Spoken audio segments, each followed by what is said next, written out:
Bonjour à tous, je vais vous parler du réseautage durable. Alors qu'est-ce que le réseautage durable? Eh bien, c'est établir un réseau de contacts mais dans la durée. Alors ça va donner suite en partie à l'épisode 1 que je développais mais là sur la base client où il y avait la méthode commando, Boro, la vitrine, l'ambassadeur, le win-win, le donnant-donnant, l'emailing, le SMSing et le give to get. Alors la transition est que certaines approches de cet épisode 1 vont vous servir pour démarrer de nouveaux associés qui sont d'abord passés par la case produit. Ils ont testé, ils ont aimé, ils ont eu des bienfaits, ils en ont parlé. Donc deux cas possibles, soit une mise en relation donc de la recommandation, soit il devient partenaire d'affaires. Alors une enquête révèle qu'on a 80% de rendez-vous pris suite à de la recommandation pour 2% en prospection dite sauvage. Alors finalement, pour le réseautage, le vieux mot français, parce qu'on ne l'a pas inventé, c'était l'entre-gens, être plein d'entre-gens. C'est une capacité à lier d'utiles relations, habileté à évoluer dans des milieux influents et à faire jouer de ces relations, le Be Connecting People. Alors le métier finalement démarre lorsque vous n'avez plus de liste de noms, lorsque vous aurez épuisé les salons pleins animés par votre lignée, les présentations faites à partir finalement des listes chaudes, les amis, les voisins, les collègues, les amis, la famille, ça c'est la première lame. Alors on va voir en cette étape ce qu'est le Be Connecting People.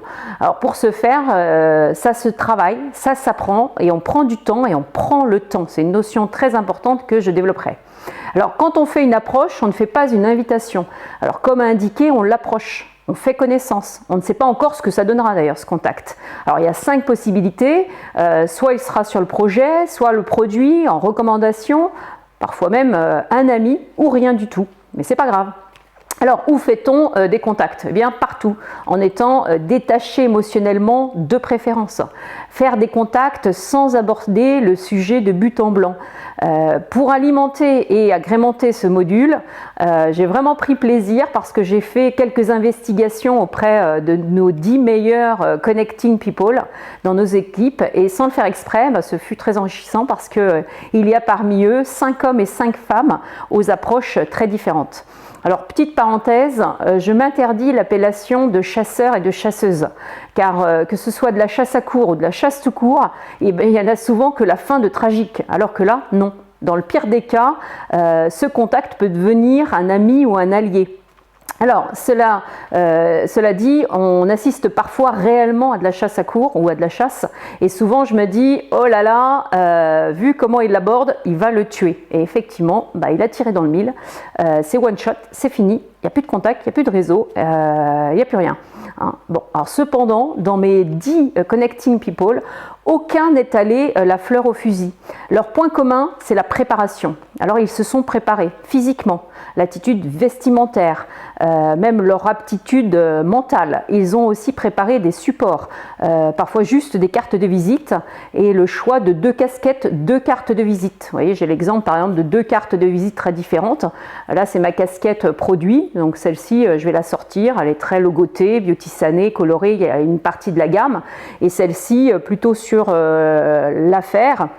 Le concept d'affaires noir et or où j'ai noté révélateur de votre talent, accompagnement, suivi, agitateur d'épanouissement grâce à un projet clé en main. Voilà. Donc le point commun de chacun, c'est qu'ils ont aiguisé leur arme en aiguisant leur trame. Rien n'a été laissé au hasard. Ce sont devenus des pros avec une vraie attitude pro qui attire d'ailleurs. Alors cette petite enquête révèle que chacun, selon sa sensibilité, son profil, ses goûts, va avoir une approche très différente. Alors très amusant de découvrir d'ailleurs dans cette enquête qu'il y a l'approche féminine et l'approche masculine. Alors, on retrouve là d'ailleurs pour ceux qui connaissent la différence entre Mars et Vénus. Alors Mars d'ailleurs, l'homme pense souvent d'abord résultat. Exemple, d'abord il veut un numéro de téléphone. L'homme est beaucoup plus aussi présent sur les réseaux pro en ligne, réseaux professionnels. Et il est dans une recherche beaucoup plus d'action immédiate, sur du court terme. Vénus, la femme, elle pense à comment elle va arriver au résultat, le pourquoi. La femme est beaucoup plus présente d'ailleurs lors de rassemblements et de contacts physiques et c'est beaucoup plus étalé sur la durée, elle est beaucoup plus patiente. Voilà. Alors dans ces 2 approches, il n'y a pas de bonne ou de mauvaise approche. Il faut juste intégrer les 2 car quand Mars entre en contact avec Mars, ça match. Et quand Mars entre en contact avec Vénus, il faut qu'il s'adapte. Alors certains dans nos équipes, surtout la partie féminine, se servent de moi par exemple. J'ai un associé qui est très souvent très présent sur les réseaux professionnels comme LinkedIn, Viadeo ou Shaper ou des groupes Facebook et thèmes, et tout est dans l'approche et l'accroche, à savoir souvent d'abord le texte de présentation. Et lorsqu'il veut demander le téléphone, si c'est Vénus, elle est un peu réticente et donc à ce moment-là, il lui écrit, bien voilà, je suis associé avec Véronique qui a un profil identique au vôtre et je vais vous mettre en relation avec elle. Et à ce moment-là, il obtient le numéro de téléphone. Voilà. Alors Shaper, pour comprendre un petit peu, c'est une application qui va sélectionner des contacts en fonction justement de ce que vous allez noter, donc des textes. Alors dans certains textes, il y a quand même des approches, et il y a des erreurs d'approche, des choses à bannir, comme par exemple « je recherche des gens qui ». Préférez plutôt « j'aide »,« j'accompagne »,« je révèle », car là vous êtes beaucoup plus dans une notion de conseil, d'entraide, d'aide, plutôt, et donc offreur, plutôt que demandeur. Alors l'exemple sur Shaper, c'est qu'en moyenne, il faut quand même 3 à 4 échanges avant un échange de coordonnées. Notamment une prise de contact souvent en valorisant d'abord l'autre. Pour ceux qui ont expérimenté, ils me disent, voilà, si on a un point commun, c'est le sport, je vais lui dire, tiens, c'est sympa la course que tu as fait, la course à pied, j'ai fait la même par le passé. Ça, c'est un premier contact. Le deuxième, ça va être qu'il s'intéresse à ses performances. Et là, le troisième, uniquement souvent là, troisième, et vous, que faites-vous? Eh bien, j'aide au développement d'activités dans le domaine sportif. Et il me dit, j'aime bien terminer par une question pour ouvrir un petit peu aussi à la discussion, au débat. Alors soit, tiens, dans quel coin résidez-vous? Est-ce que vous avez le projet d'une prochaine course? Est-ce que vous avez autre projet aussi en dehors du sport? Et finalement, c'est, vous voyez, à l'issue de ce quatrième contact, donc le cinquième, où il va y avoir un échange d'emails, de liens. Et le retour qu'il m'a fait, c'est que quand c'est à distance, par exemple, 4 liens envoyés d'une PO webinaire égale un démarrage. Voilà. Alors, première grande préparation, l'approche, la trame, le pitch, le fameux pitch d'ascenseur en 30 secondes. Et à cette question, que faites-vous? Que dites-vous? Et c'est à ce moment-là que vous devez être court, précis, clair. Alors moi j'ai établi 4 points qu'on définit dans cette trame, qui est l'offre, la cible, les bénéfices et une petite touche magique quand même, qui peut faire qu'on peut retenir quelque chose de ce que vous avez pu dire, parce qu'il faut savoir qu'un interlocuteur souvent ne retiendra que un des 4 éléments. Et donc c'est ce qu'il répétera. Alors faites d'ailleurs le test avec votre famille en leur demandant de répéter ce que vous faites. Vous pourriez avoir d'ailleurs de très grandes surprises. Alors pour notre trame par exemple, je vais vous donner la nôtre, mais il faut vraiment travailler la vôtre. Nous avons une entreprise familiale où l'on développe et anime et forme des circuits de distribution. On aide des centaines de personnes au développement de leur propre affaire avec une gamme innovante, française, dans l'équilibre alimentaire. Alors nos forces, notre accompagnement, notre gamme et la valeur de l'humain. Alors vous avez compris que notre touche magique et personnelle, c'est souvent, les retours que j'ai eus, c'est de dire l'entreprise familiale, parce que ça ouvrait au débat. L'entreprise familiale, comment ça? Oui, parce que notre fils Léonard, 21 ans, nous a rejoints, ainsi que notre fille Eugénie, 18 ans. Et ils retiennent ça, ils disent, ah oui, ceux qui développent en famille. Alors ça ne vous oblige pas pour vous à absolument démarrer vos enfants pour avoir la même touche magique, parce que vous avez la vôtre, elle est certainement différente, mais il faut juste la travailler, la trouver, et pour qu'on retienne tout simplement quelque chose qui soit différent et qui va personnaliser votre approche dans ce type d'affaires. Voilà. Alors pour revenir au réseautage durable, c'est pas simplement le fait de connaître beaucoup de gens ou d'avoir beaucoup d'abonnés ou beaucoup d'amis, ça ne constitue pas forcément un réseau influent, mais se rapproche plus d'ailleurs souvent d'un fan club. Mais je vais donc développer tous ces contacts possibles plutôt lors de soirées, d'événementiels, de rassemblements d'entrepreneurs et d'associations. Voilà, et donc en partie 2, on va voir quelques principes. Alors donc j'ai établi 7 grands principes.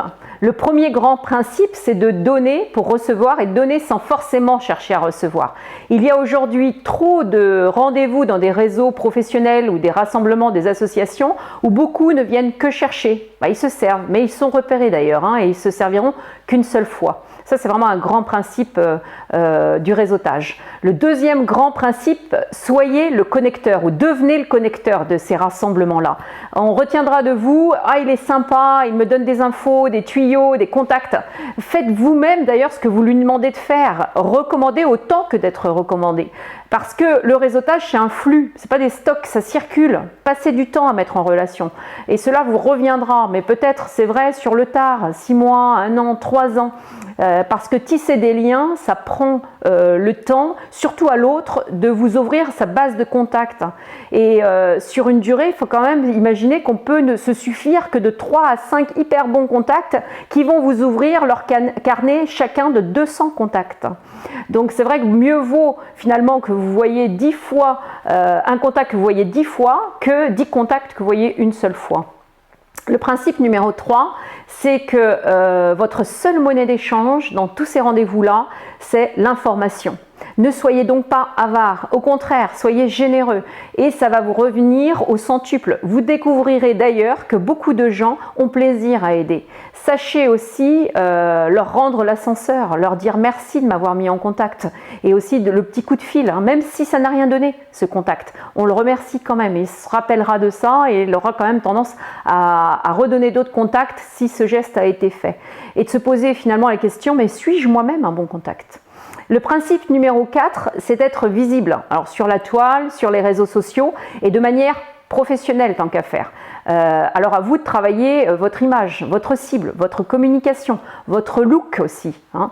Alors peut-être avec votre lignée qui sera de bons conseils parce qu'il pratique hein, et la visibilité aussi lors de ces rencontres d'entrepreneurs, rencontres sportives ou débats et de manière régulière afin qu'on se familiarise avec vous et que même si on ne fait que vous croiser à un moment donné, le contact ou l'échange va se faire mais retourner sur les mêmes lieux plutôt que changer, papillonner et d'aller un petit peu partout.